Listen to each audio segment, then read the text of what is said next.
and we're live with our 248th episode of Absolute AppSec. I'm Ken Johnson at CK Tricky on social media, joined by my co-host Seth Law at Seth Law on social media. Seth, say hi. Hey everyone, welcome back to another episode. Ken and I are excited to be back, and we're welcoming Rahil today. We'll get into introductions and discussions with Rahil shortly. But by way of announcements and upcoming events, things that are going on, Ken and I will be at DEF CON. We will be hosting a happy hour for podcast listeners and sponsors and everybody else that's going to be around. So if you are going to be at DEF CON, watch this space. Signups should be available once we lock down the location in a week or two. That's kind of where we're at right now, is figuring out exactly where we're going to host it and the dates that are associated with that. Most likely it'll be on Wednesday or Thursday, right? The day before DEF CON really kicks off, but we will let everyone know. Outside of that, this episode is sponsored by one of the summer conference series, whatever you want to call it, conferences that are going on, the Diana Initiative. So the Diana Initiative is a one-day information security conference committed to helping those who underrepresented in information security. I can't talk today, Ken. That's how it's going. It is happening Monday, August 5th, 2024 in Las Vegas, Nevada at the start of Hacker Summer Camp. The event features multiple speaker tracks, workshops, a capture the flag competition, and villages with hands-on learning. Check out www.dianainitiative.org for more information. You can get your tickets today with early bird pricing or student discounts. They are also seeking student scholarship sponsors and event sponsors for anyone that is interested. So I am going to be at Diana Initiative as well. If anyone's going to be around, that's earlier in the week. I'm not sure. Ken, how long are you planning on spending in Vegas this year for, Hacker Summer Camp, for DEF CON and other events? Probably about a week, all in all. Yeah, roughly. Yep. Maybe a little less, but yeah, probably around there. I'm also bringing the family out because there's a concert a big concert in Vegas ahead of the conference. So I'm actually going out a couple days early. Sweet. For that. So should be fun. Should be really good summer. It should be really fun. Yeah. It'll be a good time, right? I think DEF CON's going to be interesting where they're moving venues this year, and they're going to be at the Las Vegas Convention Center instead. I think there's a lot up in the air since they've been working with, in the past, it's been 20 years that they've worked with Caesars Entertainment and have been in those venues. So there's a lot of new stuff for the organizers to figure out. I know from the back channel perspective, running Hacker Tracker and things like that, there's quite a bit of movement and scrambling going on, trying to make sure that everyone is appeased, and fire marshals and everything else that goes into planning a huge conference like this. So it'll be interesting to see how it rolls this year. Sweet. Otherwise, we don't necessarily have a public code review training on the calendar right now. Ken and I are kind of working through what the next evolution of that training is going to look like. There is going to be an opportunity in Australia, in Melbourne, in September for sure. With some updated content, with the AI bits, as we've discussed in the past. But otherwise, if you or your organization are interested, please reach out. For any reason, like you want to continue the conversation, please join Slack. Sweet. With that, I think we'll start by introducing Rahil. And Rahil reached out to us as someone who had heard about the podcast, who's been in the industry for quite a while. I'm going to drop his LinkedIn profile into the chat really quick. But Rahil Parikh is currently at Policygenius. But Rahil, hello. How are you doing today? It's Zinnia now, though.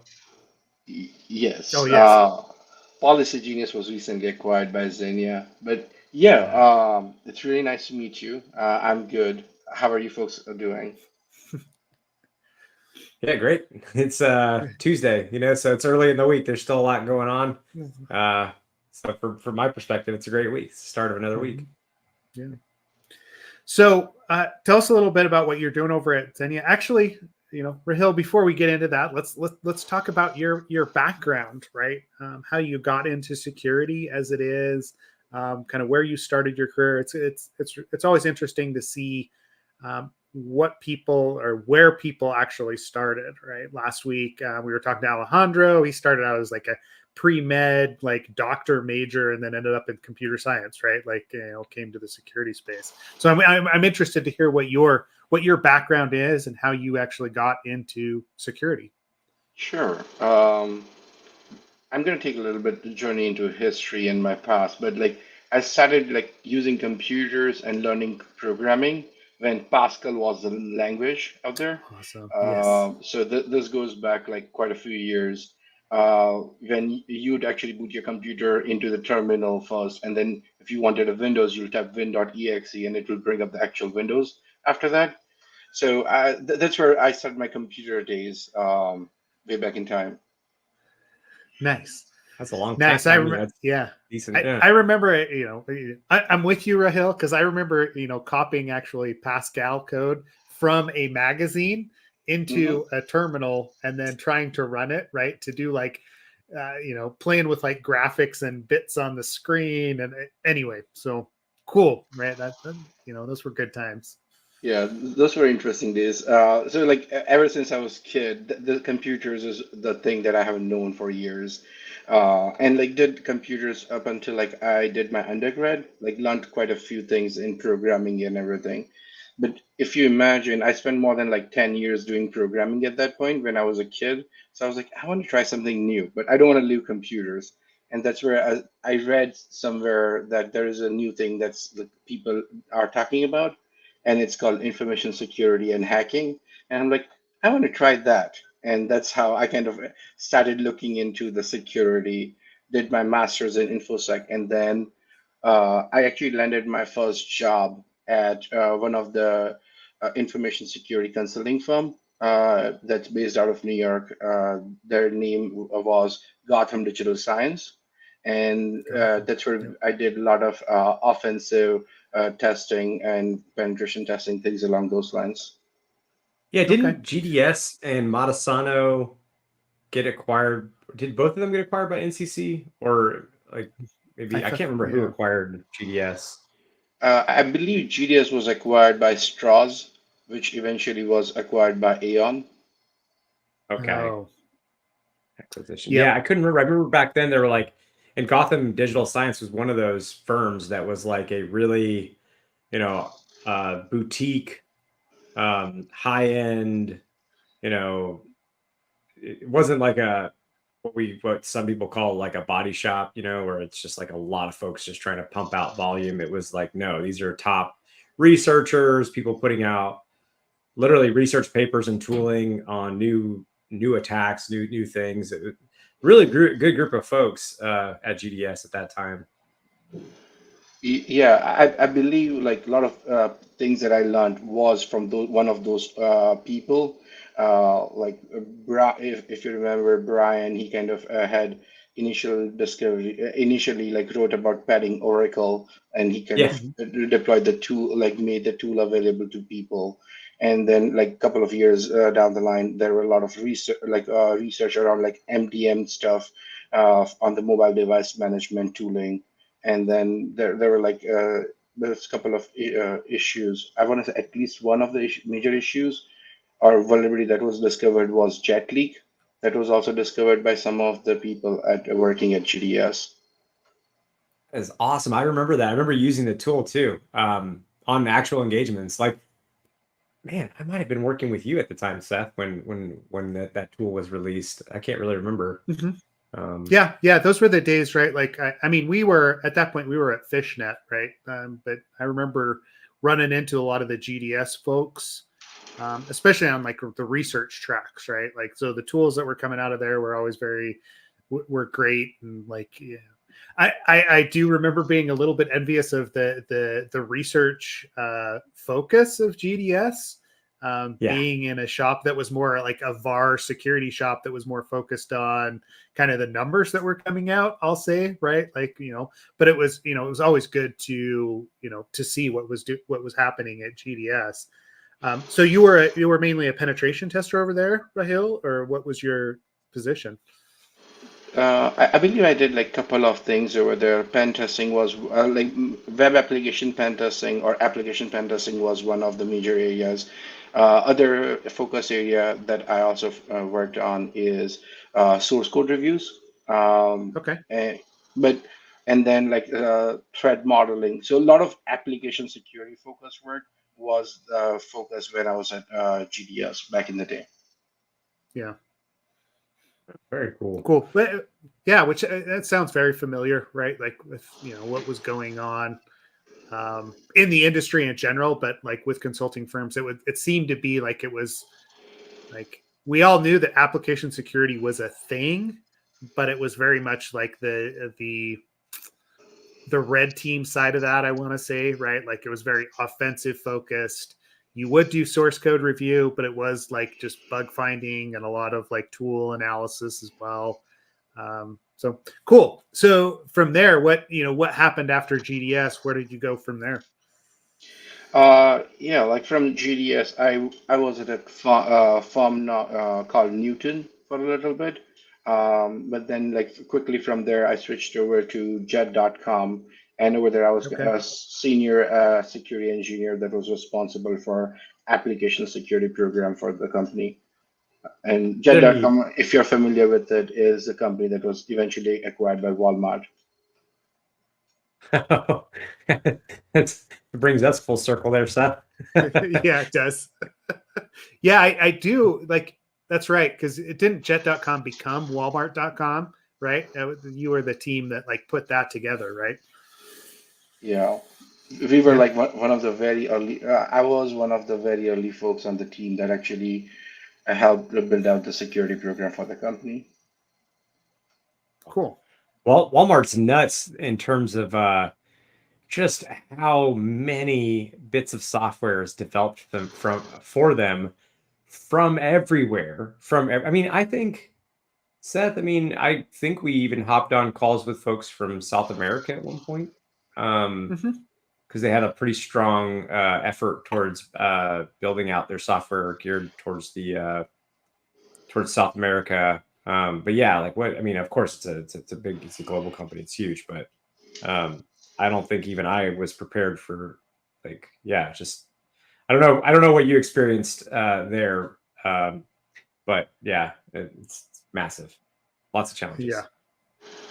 Yeah, they're like as you would imagine, they're like a pretty big company, and they have like varying degree of like applications.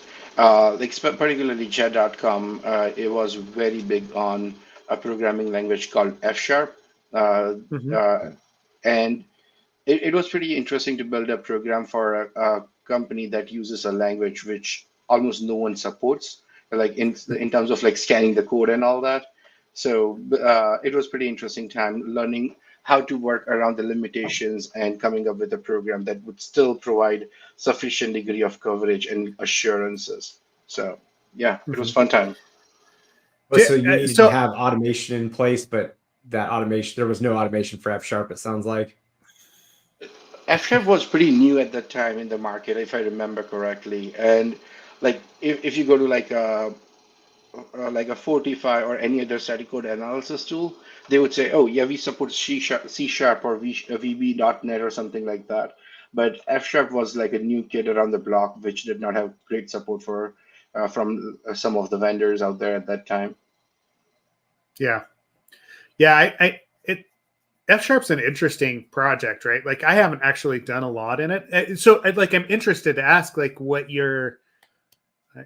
what was the decisioning behind that? Was it just some of the engineers decided they really liked F Sharp, or why did Jet.com push that direction as opposed to one of the other more most large organizations? You see a lot of Java, .NET, right, C Sharp, code as opposed to F#? Like, what was the decisioning behind that? I wish I could answer that question. I think that was something that was decided by probably engineering, and that was way before my time over there. Okay, yeah. But I think at some point, like a lot of people were using F# in the company, and that's why we kind of like strolled with it. Mm-hmm. Yeah, I mean, yeah, as a security engineer that's doing AppSec stuff, it's not really your choice, right? Like as much as if you rolled into Meta or whatever, you'd want to throw away PHP and hack, right? Like whatever they've got over there, it's not your choice. So it's more of how do I support this? Yeah. So what tooling did you find interesting or did you find helpful with that, right? Like how did you approach that? I guess is my main question. Honestly, like a lot of the testing or reviews were kind of manual to a degree, right? And like using like patterns and then running through them, tool like a grep that would help you identify things, and then you'll have to manually trace them, was the initial version of how we reviewed things. Because if there's not a tool that can do like end-to-end code flow analysis, uh, you are limited in what you can do automatically with the help of tools and everything. Which, to be honest, I mean that's really what with what everybody's doing with SemGraph. I mean, it's the same thing. It's the same approach. So it's not. That does seem to be like, oh, man, I did a talk on this like a week and a half ago, but it was like, yeah, when in lieu of vendors being able to support whatever stack you deal with, and it's going to change frequently, more frequently depending on where you work, or less frequently. But in lieu of a vendor supporting that, that's kind of just what everybody defaults to is like, yeah, what SemGraph does basically. Not saying you use that, but that same concept of just kind of looking for specific known bad patterns using regex and triggering when that suspected pattern is matched. And that's really all you can do, right? I mean, other than, like you said, manual code reviews. I mean, knowing when to look, though. I mean, how do you know, or how did you decide, or did people kind of just give you a heads up that these certain things required manual review, or was it part of did you have like a formal process? How did you kind of identify what needed some of your dedicated manual time? So I think there are two approaches. Like usually, like when or my team does like code reviews, the way we basically approach it is we basically reach out to the engineering and then learn from them as to like what part of the code does what. Like not into like every single file and every single line, but more like a high level. Hey, this portion is probably authentication, and you're likely to find it somewhere here. Or if this is authorization logic, you're probably likely to find here something along those lines. So that basically reduces the effort on your part to read and identify what part does what, right? Like you get like some head start over there.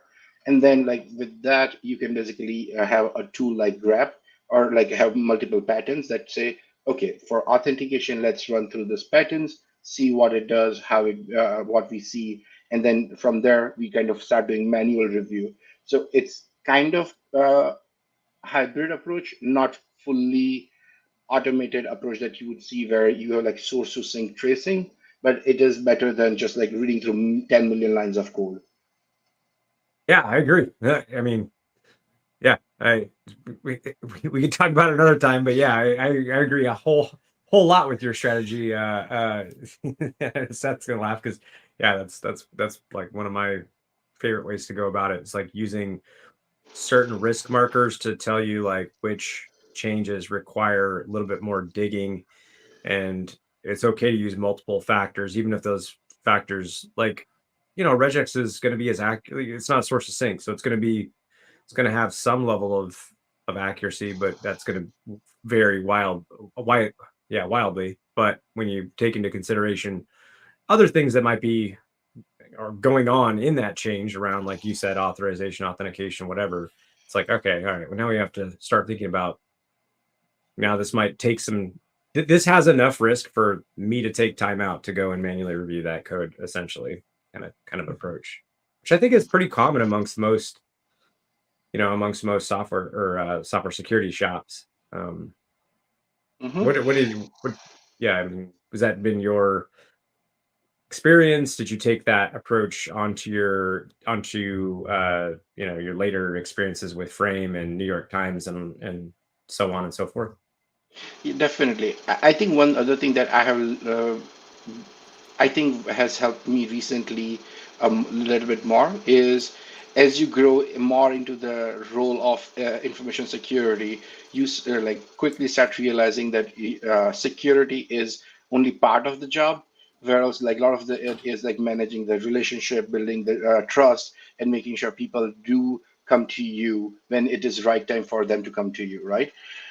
Like recently we have what we have been able to do is we have been able to build relationships with engineering where like if they are working on something critical, like say, for example, they're coming up with entire authentication module, they would basically come to us even before they write the code, right? So they are like, hey, we are doing this, you should be looking at it even when it is a product requirement, right? So that like all those requirements get baked into the things that they are building.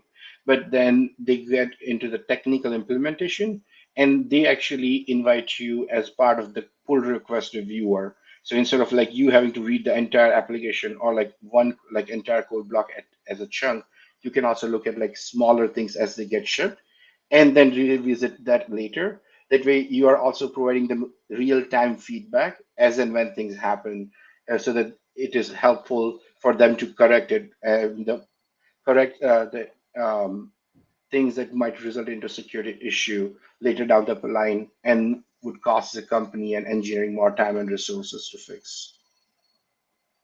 Yeah, I mean, that is kind of sort of the one of the shift left is a little weird. We were talking about it in the Slack, like, well, I don't know, a couple weeks ago about shift left, and there's like a few different ways to think about implementing shift left. There's actually like a handful of strategies that are sometimes actually at odds with each other in a way. But anyways, one of them is, what you're saying, which is the one strategy is to just be there early for design. There is no code written, there's nothing built, and it's just there to help guide during the conversations that lead to a finalized design.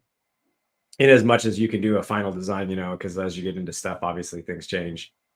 The thing that's a bit difficult is doing incremental and I'm curious on your opinion here. One of the hard things about the idea of shift left is not that aspect, which is design, but it's the idea that you're supposed to incrementally test software. And I have a bit of I'm confused on that one because it is difficult to do good, robust testing if not enough is built. It's like I need a background on, I need a robust picture in order to tell you what might go wrong or what you are doing wrong or what could be done better in an incremental testing way. So I'm curious, have you seen the incremental testing leading up to a fully developed product work and be something that you've done? Are there and if so, are there smart ways to go about that, or is that sort of like a pipe dream? Or yeah, what are your thoughts here? I personally feel that there are advantages of doing like incremental reviews and incremental testing in addition to doing like a holistic testing as well. So like for example, um, if we are let's say taking authentication as a piece here, right? Like an incremental review would be like, how are you hashing the password, right?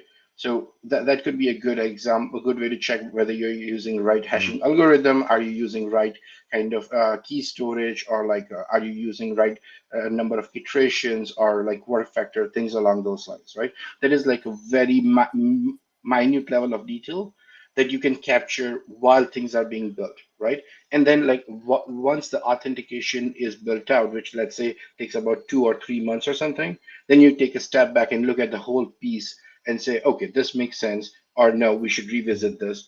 So in my mind, I see that as a two things that kind of work together, where one piece is more like to provide like tactical feedback, and second is like more strategical and like look at the bigger picture review. Yeah. I mean, from a software engineering perspective, right? Like it's very in line with, okay, we've got unit tests for very specific pieces of functionality, right? Like, so we have a functional test for this library, this specific function that's in that code. We're going to test all the edge cases there. And if we do that, then when we get to the wider integration tests between like, oh, we're doing the whole system test, integration test to make sure everything works. There are different testing strategies that you use in both of those phases. And so a number of years ago, I did a talk on like, security unit tests and why don't we see that as much, right? I feel like we're pushing more, to your points, right?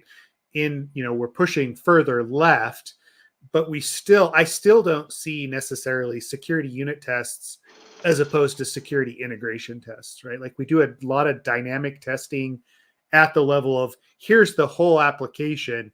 Can I throw all of this fuzz data at these different parameters and see what happens?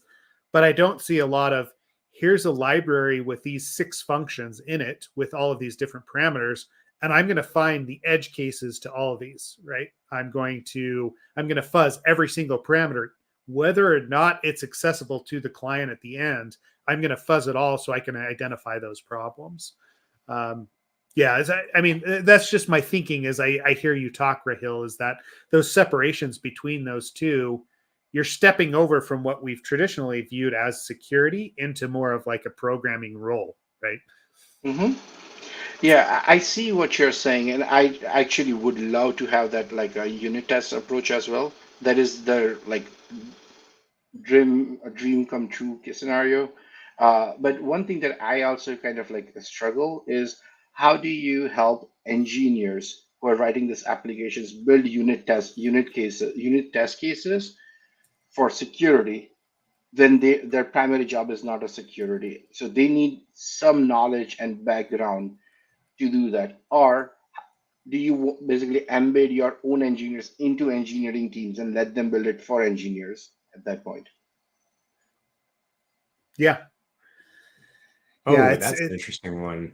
Yeah, that's, and I can tell you at GitHub, our approach was, and it was a philosophical one, and it was Greg Osa, awesome guy. I mean, great manager over there, still there. Anyways, his thinking was have the developers fix things, write unit tests, and as much as possible assist with like variant analysis and cleanup, so that they were they basically on the job training.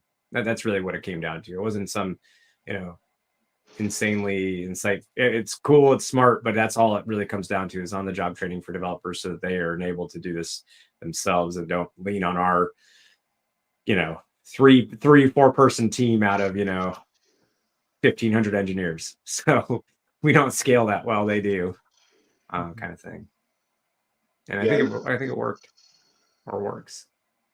So that's a great, interesting point that you bring up. Like considering we were in a startup mode and we were like a smaller team, but our engineering was also pretty small. We took like a completely different approach to that. When we were trying to integrate like software scanning in the pipelines and basically see how it would work, instead of us basically saying, "Hey, everyone needs to do this, and this is how it's going to go." We had an engineer that embedded into every single team for like a week or so, where they learned and figured out what the processes are, how things work for them, what are the things that they would be willing to work with, or what are the things that are like a hard lines, and kind of that actually helped us define the approach. And once we had those things figured out, we actually implemented the entire scanning infrastructure for engineering because now we knew and had the domain knowledge of each team that we were working with. So the engineer embedded with security, not the other way around. No, it was the other way around, where security embedded into engineering. Oh, I misunderstood. I thought you were saying there was one engineer who went with security to sort of like figure out how to implement. Okay, I understand. Okay, neat. Very, very cool. What do you think? Like, there's there's a lot of new things that have sort of come out for AppSec in terms of like comes to mind, like S-bombs come to mind. A lot of new approaches there, and like SCA reachability. There have been a lot of just new sort of approaches, and there's tooling for auto remediation. There's quicker ways to build threat models coming out. Like, what do you think about sort of the newer stuff that's coming out for AppSec, and whether that's requirements or like whatever it might be? I'm curious how you're impacted. Like I said, whether that's S-bombs and having to show software build materials, or if it's something else. I don't it's just like new stuff out there. So I'm probably going to take this a little bit in a different direction, but I'm really intrigued with the newer set of tools that are coming out with in the API security space, and how they kind of have been very interesting. Because like we initially had like a network firewalls, right? Then there was like a evolution, and then we came up with a web application firewall. And this feels like a next version of it, which is like more API security. And it is pretty interesting in the way I've seen this space grow recently. The web application firewall space, a request would come in, you would detect certain like pattern, and then you'll block it. Whereas this newer technology is actually able to do more dynamic stuff, like, hey, if you see this and that and this 5 other things, then block the traffic, instead of like being like a one thing, fire and forget kind of a thing. Yeah, so you're talking just more advanced, like firewall, like prevention blocking style things, API security. So in part, right? Yeah, of course they're commenting, right? But in part is great. Brian and their team, go check them out. So are there any other tools there from an API security perspective that you are specifically looking at? I'm thinking in part, I'm thinking of, the stuff that Cloudflare actually provides, right? From like an in-depth analysis, like even like iRules from like F5 and the rules that they have in there that you can actually go a little deeper, but it does require more energy, right? Like you have to put more in to get that back out. So, what is it that you're looking at specifically? So funny that you mentioned, I was actually talking to Brian and his team like a couple of days back. Oh, awesome. Yeah. So like one of the reasons why I kind of mentioned is because I was actually talking to his team, and we are trying to figure out like what they are trying to do and how they are changing the space and all. And it is pretty interesting like how capabilities are changing, and the tool sets are kind of converging as well quite a bit recently. So for example, in the API security space, yes, they can do like blocking, but now they can do API discovery, right? And like as a company, you probably want to know what is out there. So sure, like you can do discovery with other like tools that engineers use as well, right? But how wouldn't it be nice if a tool would tell you that, hey, this 5 endpoints in your application actually takes username and password that you did not know about. Now you need to figure out how to protect those as well, which engineering did not know about. And then you can basically feed this to your engineering to make them more effective. And at some point, I see a place where this dynamic discovery could actually be fed into dynamic application security tooling and make them more effective, because sometimes dynamic application scanning is a little bit prone to noise, but this actually becomes more effective because now they have real world data to go off of. Yeah. Yeah, you're giving context to the security tools, right? As opposed to, or forcing them to learn context, as opposed to just the wide, like, I'm just going to scan. Yeah, Ken. This is bleeding into something that's been on my mind, and I started to broach the subject again in that talk that I was mentioning from like a couple weeks ago at Cloud Security Partners Summer Series. I think that we're calling it context, and that does make sense because it's a lot of different factors that come together to kind of explain. Think about it this way: when scanning, there's sort of like there's the straight up patterns that you were talking about with like grep and regex, right? That you could grep or use regex patterns to basically find certain things that match a pattern that looks dangerous. And then there's we're calling sort of contextual. I mean, I call it literally in my product contextual analysis. You know, I think maybe Impart or others have started, or even before us have used that term, contextual analysis.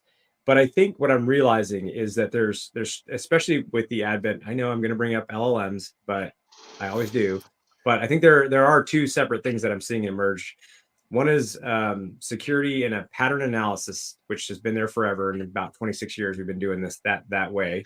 And then there's behavioral analysis, which is more of what you're talking about. And I think we're calling it contextual because we're taking in the behavioral analysis part and mixing it with the patterns, and we're using these data points to do kind of what you just said, which is like surface, like these are things that we should pay attention to.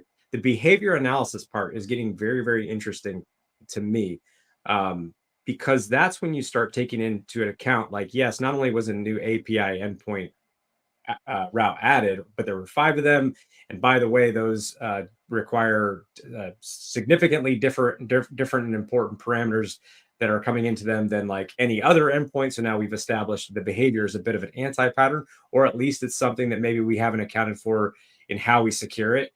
And I think that there's going to be more of a more platforms built for awareness around like what's changing in your organization on a behavioral level than there are necessarily. You have 500 more, high risk patterns that matched, and I think it will.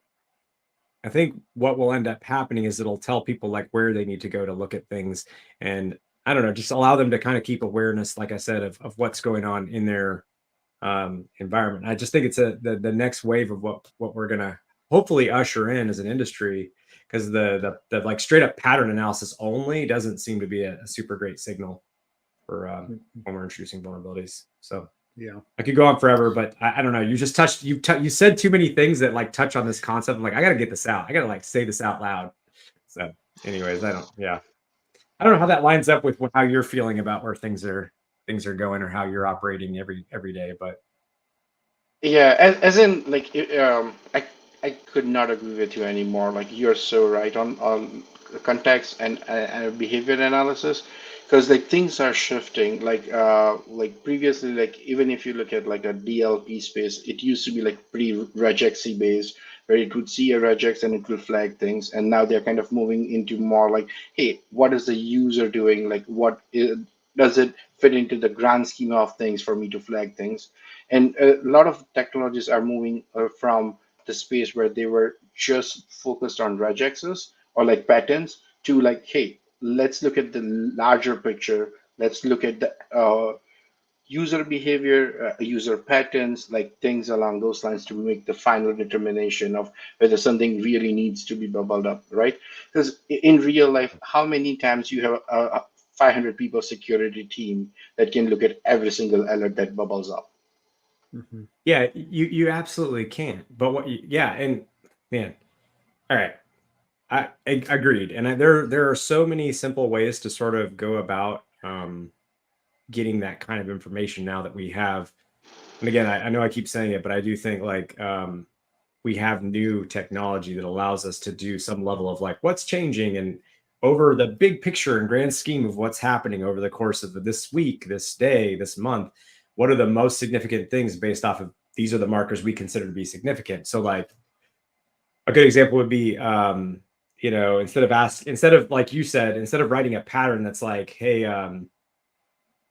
and full disclosure, yes, this is a bit of my product, believe it or not. But that is not why I'm saying it. I actually think this is where the future is going, where it's like I am more interested in you telling me if anyone's touching my payment gateway, or if anyone's adding a new service to service auth route, or new roles to RBAC, or whatever it might be. There are specific questions that lend themselves better to behavioral analysis than they do to straight up patterns.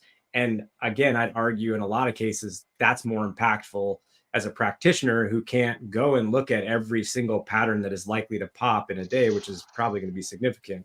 However, if someone comes to me and says, hey, by the way, these folks are putting out, I don't know, some new proxy service between these two tools to authenticate the one tool to the other, I'd be like, yeah, okay, I need to go look at that and like talk to somebody I didn't know about, so we're in an interesting space right now. There's a lot of, I think things can go in a different direction for practitioners.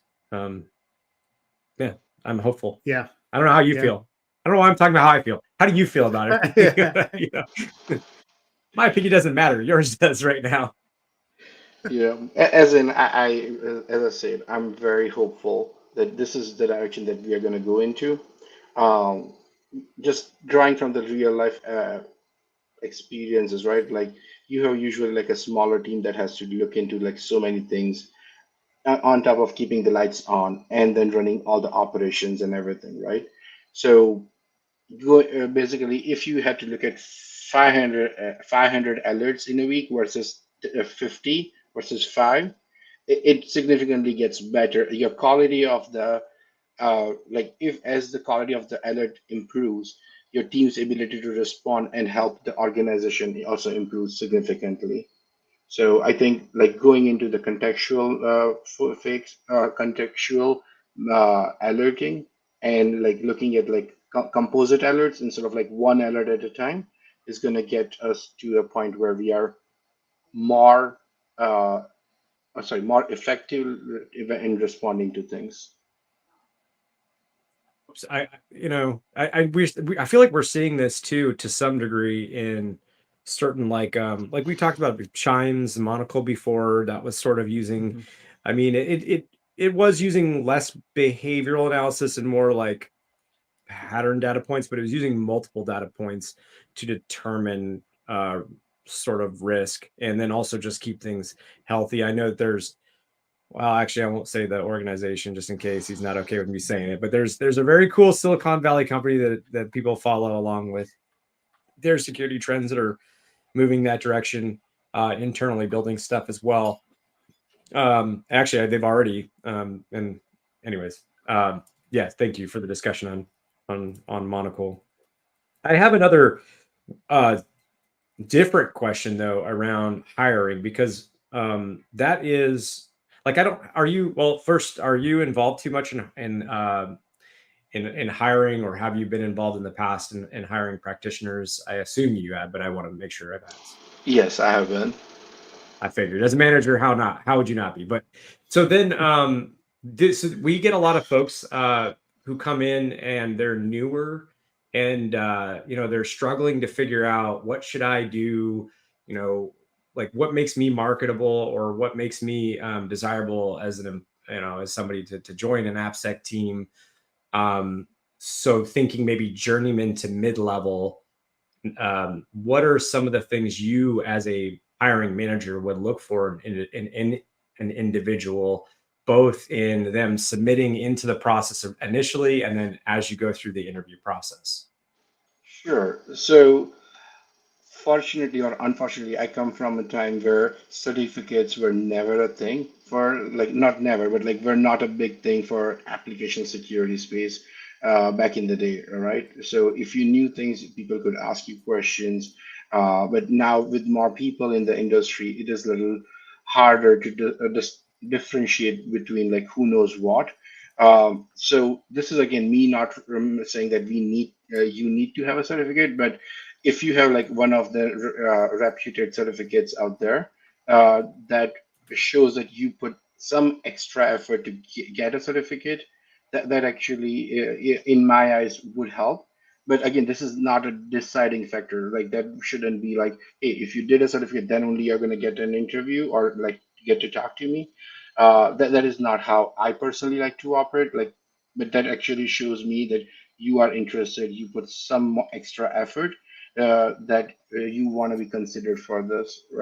So that is one thing. Other thing that could also help is you basically participating in like open source community or like other infosec community that shows that you are willing to learn, you are willing to grow into the roles that you want to be eventually in, right? So those are like some of the things that I would definitely look into when I'm trying to hire people. But in addition to that, when I look at people, I want to see like how are their fundamentals in the application security space, right? I'm not expecting you to go out there and build out info like AppSec program, or even like pen test the entire application end to end, right? But what I'm hoping is the basics. Like for example, what if you're applying for application security, or more so like on the pen testing or code review side, can you basically talk about what protocols are? Can you talk about what the code does? Like what does authentication, authorization, the fundamentals of like any AppSec program? Do you have some of them to be able to help you learn more on top of it? Yeah, so it's just like kind of understanding the concepts there, or so yeah. So sorry, Seth. No, I mean, I was gonna, because as running a consulting firm as well, like I get hit up all the time with people coming out of school or whatever, and that's like I like how succinctly you've put that, right? Like I did actually post that into Slack as well, right? This idea of, hey, there's some certifications, there's some training that you've done that's specific to this role to show that you're interested in it, not just the general like, hey, I had to do this for school, but I put some added time into it. I'm involved in the community, open source, whatever else it is, and then understanding the basics, like the framework of what an application security program is. How do you actually measure that, Rahil? Like, what are the questions that you're asking? How are you ascertaining what a person has done and what they understand? So some of my favorite question is like what is HTTP protocol? Like it's a very basic, but it basically shows that whether you understand how web works or not. Second one is explain process scripting to a non-technical user. And third one is what is a SQL injection? Like these are like very fundamental, very basic questions, but my hope with them is, can you understand the fundamentals? Can you understand the technical aspect of it? And can you explain it to someone that is non-technical and still help them understand the risk that you're trying to help them resolve? Okay. Yeah, that makes perfect sense, especially coming in as kind of a new, right, like into those junior level or mid-level positions, right? Like we've got to be able to break that down. I do love the HTTP question, right? Like that's one for me. If you can't tell me what an HTTP header is, I don't know if we're gonna have like a lot to talk about past that. To be honest. Yeah. What gets Another me one. is, Sorry, go oh, on. sorry. No, I was just gonna say, what gets me is when folks won't expand on their methodology. That's the one thing I will say has been a pretty consistent red flag, is when someone's not willing to dive too deep into their methodology. But besides that, yeah, it's like, Yeah. you are new. There are certain limitations on what you're going to know, but there are also basics like headers and what is authentication versus authorization. It's like, yeah, you should know that. You should at Yeah. least know that. Yeah. Another one that I also like to ask is, can you explain authorization to a 15-year-old? And how? And how would you, I guess? Yeah. Yeah. Yeah, as in there's no one right answer to this question, right? But like a good example would be, you want to watch TV, but your parents are saying no. That's them enforcing authorization on you, kind of. Yep. You don't have the role for that. You don't have Watch to roll TV, for that's that. late. Sorry, it's I love after it. 10 o'clock. You lost that session cookie at that point, right? Like, yeah, it expired. I like this No, that's notion of great. contributing back to the community being like a marker for success in applying for a role. Like someone that is probably going to be pretty successful at that role is going to spend some time outside of just regular or inside of work. I don't know, whatever, but somehow they're going to spend some time contributing back to the community. And there's nothing bad that ever comes from that. But I do think it shows a few things, besides being willing to help out, but also it shows proficiency to some degree, especially if you can go back and look at their, like, if they're submitting pull requests, like, for example, to an open source project, it's pretty impactful. It's pretty helpful to go and look at and see how, what they contributed, or if they contributed some cheat sheet or whatever it might be. Pretty awesome. Pretty awesome thing to see. Lots of benefits to that. So yeah, neat. cool. Oh, go ahead, Seth. Sorry. So I was just going to say, we are starting to butt up against time, and we haven't even gotten through Rahil's entire background. Like we got to jet.com and then started talking about like actually building a program and tools and everything else. Not that we need to necessarily like close that loop, but it sounds like from there, you went to a couple of different places. I saw New York Times on your list before you got to Policygenius and Zinnia, where you're at now. Anything that you wanted to specifically call out about those roles as you move through the rest of your career? So I believe like as a natural progression, I kind of did like a move to New York Times, worked there to help build out AppSec program, and then moved on to Policygenius and did like initially joined as an application security person, and then eventually expanded my role to encompass entire security engineering and architecture. So one thing that I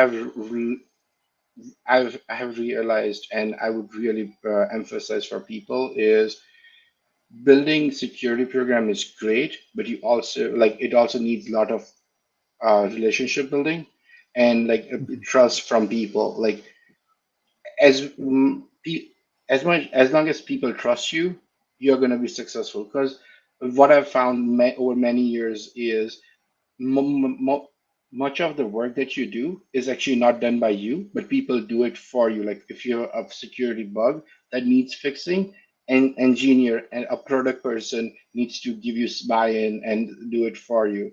So like a lot of the portions of AppSec program comes from the relationships that you cultivated early on in your journey in the program. Yeah.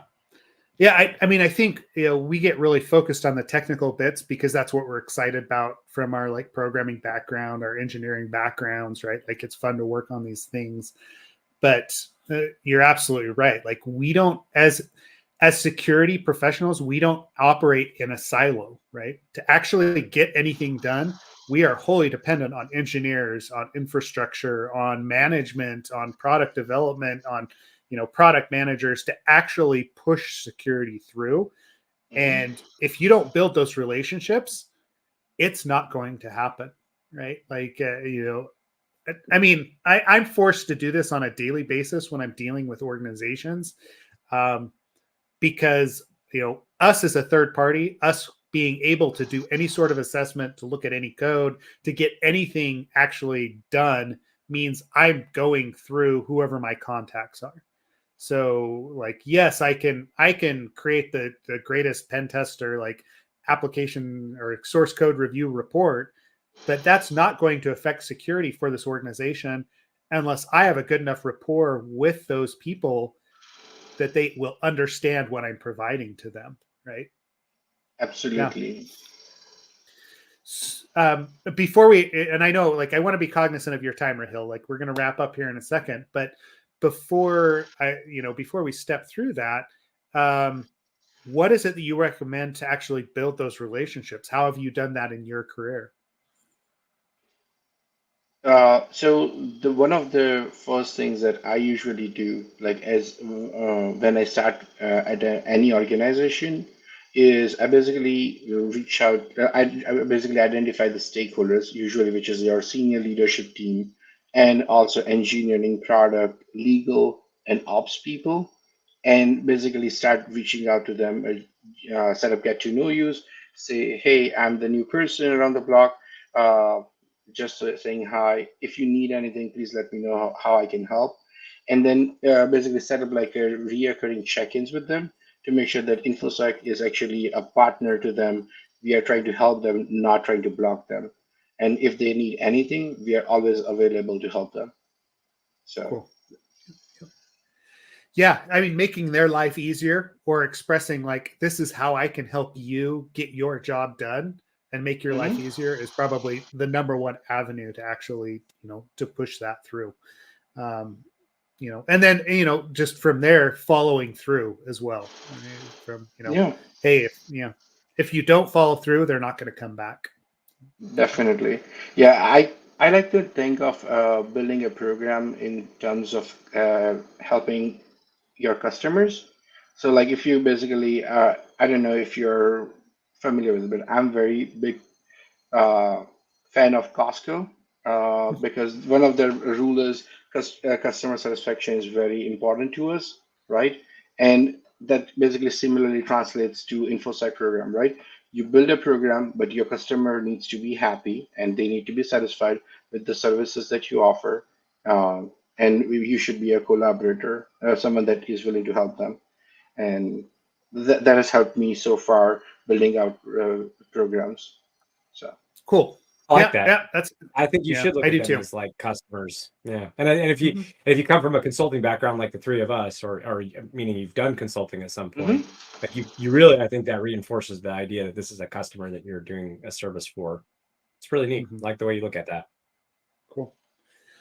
Well, good. Rahil, thank you so much for your time today. I realize we really just have touched on the surface, but there's a lot of good nuggets in there over the course of an hour of, what you've experienced in your life, as well as like in your career, as well as advice for people getting into it. So appreciate the feedback and the time that you've taken with us today. Anything else you want to call out before we close it up today? Where can people reach you, I guess, is the next question. So I believe you dropped my LinkedIn earlier.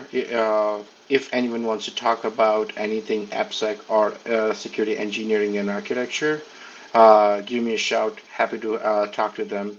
Happy to answer anything that they want to discuss. So. Yeah. Okay. Sounds good.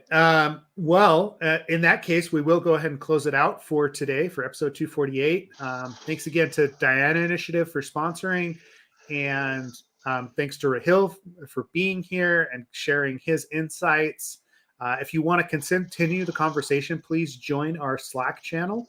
The link can be found on absoluteappsec.com to join Slack. There's a good discussion going on. I summoned Logical because we started talking about F#, and now I need to go Google some stuff. So that's my punishment, right? But otherwise, yeah. Ken, any last minute thoughts before we close it out today? No. Thank you again for coming on, Rahil, and excited to see you. Oh, I guess the last thing I'll just remind everybody, as soon as we get that RSA. DEF CON Black Hat happy hour sign up link. We'll make sure we promote it everywhere and get everybody that info. Anyway, right. Thank you folks for having me. Yep. Thanks for coming on. Thanks, everyone. Talk to you soon. Sorry.